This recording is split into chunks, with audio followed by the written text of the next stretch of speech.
Everybody say hi to Pumpkin the Poodle. She's insane. Let's talk about skateboard related things related to Mr. Neil Blender. So, kind of the segue or the tie-in with me is Neil's actually one of the reasons that I started playing the guitar, because he would show up and after the session at Del Mar, get to hang out in the parking lot, and he would always have his guitar and playing music, and Lacera was there, and so we would just kind of hang out in the parking lot, and they would just kind of strum away and play music, and I thought that was just the raddest thing. It's like, wow, I want to play guitar, but now I really want to play guitar because Neil Blender plays guitar, and so he kind of like was the driving force for me to actually try to figure this thing out. Yes, Nicole, you know Pumpkin. Yes.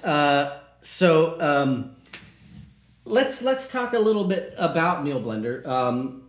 Just a funny story, just an anecdote first before we go into what I was going to show you guys. There was a thing, obviously. Sorry, at Lance's house, and they had a big gathering and a big session, and a lot of people came out and they filmed it, and I think maybe some of it ended up in Future Primitive, maybe? No, this was before that, actually. This was just a big session they had at Lance's house.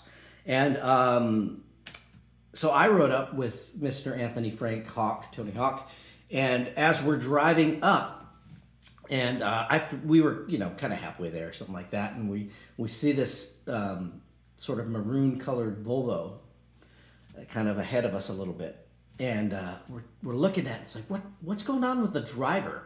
Like, there's something weird going on. Like, we couldn't figure it out. And we were getting closer, and we still couldn't figure it out. It was like the driver had this really tall head. And we're like, I don't know what's going on. We pull up next to him. We look over, and it's Neil Blender wearing one of those big chef's hat, like the Chef Boyardee with a big column and then the big fluff thing. So it was like into the roof, basically. And he's just driving down the road with this chef's hat on. And we're like, look, it's Neil. So yeah, something that I will never forget. And Neil just smiled and waved at us, and we passed him, and he caught up to us later there. I don't know why he was coming from so far south. Yeah, or maybe it was kind of where he was living at the time. But anyway, yes, Neil Blender driving down the road all by himself, mind you, with a big chef's hat in his Volvo. Yes, something I will not forget. Yes, pre-Jimmy's. That's right. That's way before the Jimmy's saggy hat thing. Yeah, maybe that's where it came from. They just took the stovepipe portion off it and chopped it down. So here's where that leads us to. So at one point I was kind of going through some of my stuff in here, and I came across this board. It was a Tracker 777 board. And it's called the Chef's Toque. Okay, thank you very much. Farting butts. Thank you very much. It's good to know. Yes, so one day I'm going through stuff, and I'm looking at, I have this board that I got from Neil Blender, and it was a Tracker 77 street board, kind of just a narrow cruiser kind of shape before there were cruiser boards. It was just a small board. And one day I was looking through an old magazine, and there was a picture of Neil doing a frontside ollie on these very small, tight, like brick planters that I think were in Santa Ana somewhere.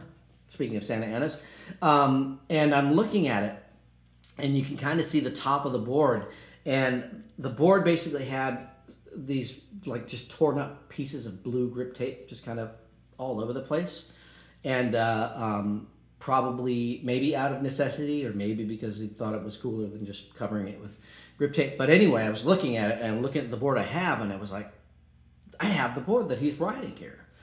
And I was like, wow, that's cool. And then I thought, Neil should have this.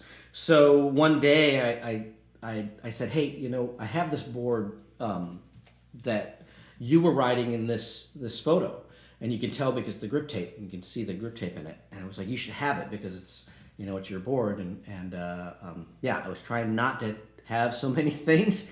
And so I gave it back to him, and I go, you know what, I'll trade you. Just give me some, you know, some art that's like just lying around. You know, it's like, don't make anything for me. Just if you find some little sketches or whatever, just send them to me, and I'll, you know, kind of just collage them together. So here's the kind of stuff that I was expecting him to send. Little things. Oh, there's a phone number. I will cover up the phone number. But yeah, see, this is like doodles that he did. And that was kind of something, yeah, this is cool because it's just kind of stream of conscious things and whatnot. And that's exactly what I was hoping he would send, just something little. And then he also included bits of a contact sheet, and this is GSD night curbs. So GSD skating some curbs somewhere, but yeah. So one of Neil's contact sheets, and just sort of a random photo clipping of sorts, but just kind of fun stuff. Oh yeah. This kind of stuff. This stuff right there ended up being alien graphics. So it's cool to have this, and that's kind of what I was hoping he would send. And then he actually sent this photo. I will hold it nice and close and steady. I don't know if this is Dave Swift might have taken this one actually, but Neil included this note. It says, "Age, hope this gets to you. Can you answer correctly? Name the skater and maneuver in the Polaroid. 20 points extra to name the spot. If you know where this pool is without any help, you get $20 coming to you. Hope you like the stuff. See you soon, Neil." And yeah. You guys know? I know it's backwards, so it's confusing people. But this is Lance Mountain in Lincoln City. And I guessed it. And of course I did not collect the $20 from Neil, because that, yeah, it wasn't about that. But yeah, so that was very cool of him to send me that stuff. But unbeknownst to me, he actually, well, unbeknownst to me, he had planned to send me something else. And I will share with you now what he did include with all the stuff that I was kind of like, yeah, that's great, is this.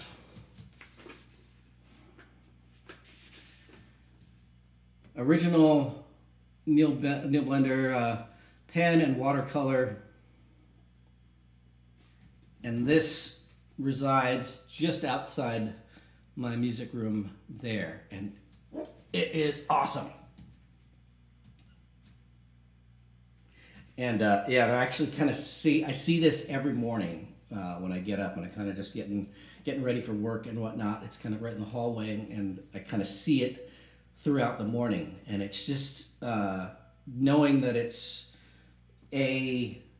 one of my friends, and B, Neil Blender, one of my heroes, and then just art, as you know, Neil and Hago would say, art for art's sake. And yeah, so I was completely blown away that he included this, because I was not expecting anything on this level. I was expecting the doodles and pencil sketches. So, Mr. Neil Blender, thank you very much for the years of inspiration and friendship.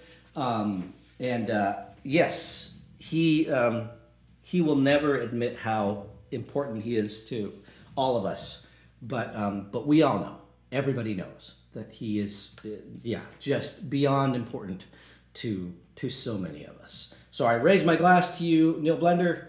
Thank you.